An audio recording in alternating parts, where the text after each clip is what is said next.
Good morning, Craig Howard here. Happy to be with you again this morning. How powerful can one word be? I mean, just one word. How much power can one word have, or even one letter that changes that word, or, well, just one word? Did you ever think about how much power there is in one word? Well, I read a thing this morning about a air traffic controller who was directing flights at Charles de Gaulle Airport. And if you've ever flown in and out of there, it's in Paris.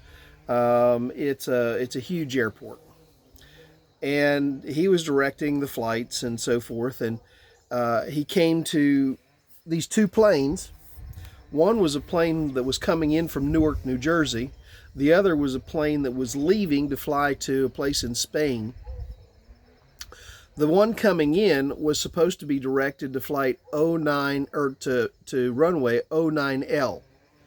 The one that was leaving was on runway 09R.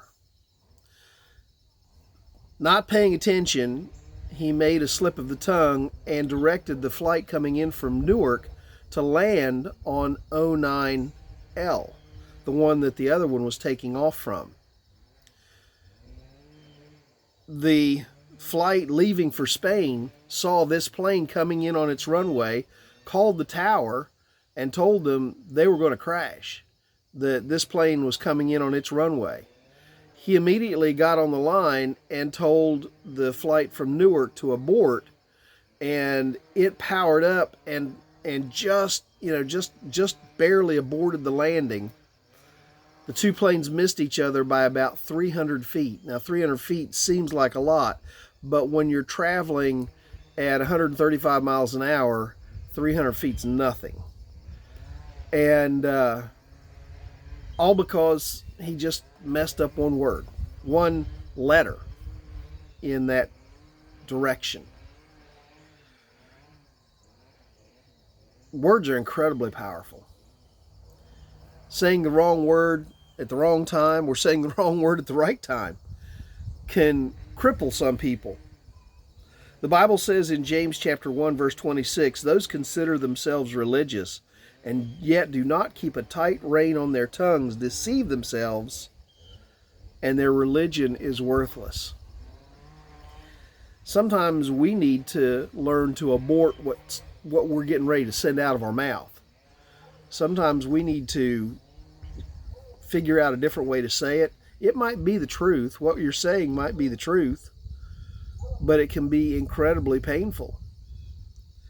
I was going to visit a lady one time, and when I walked in her house, she was a very plain-spoken lady. Now, I'd known this lady for years, and I knew where her heart was at, and I knew the kind of person she was, and so I didn't get offended by it.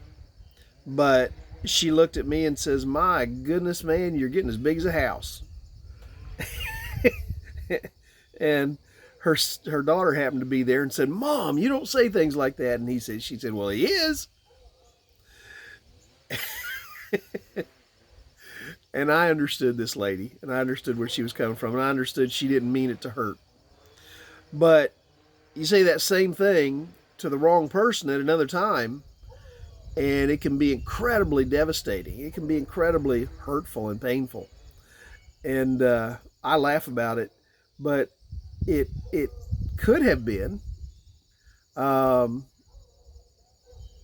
I think about things that I've said, things that I've said that have hurt somebody and haven't intended to hurt them, haven't meant to hurt them. Sometimes if we don't spend the time thinking about what we're going to say, we hurt people not because we plan to, but because we didn't think it through. And if we had thought it through, if we'd really thought through what we were going to say, we wouldn't have said it that way. If that air traffic controller had just taken the time to really look at the instructions that he was giving those two planes, he would have given much different instructions, because he was nearly responsible for a terrible, terrible crash. So today, as you go through your day, as you talk with people, as you deal with people. Think about what you're saying, how you're saying it, and maybe I need to abort that decision and come up with a better line. Give it some thought.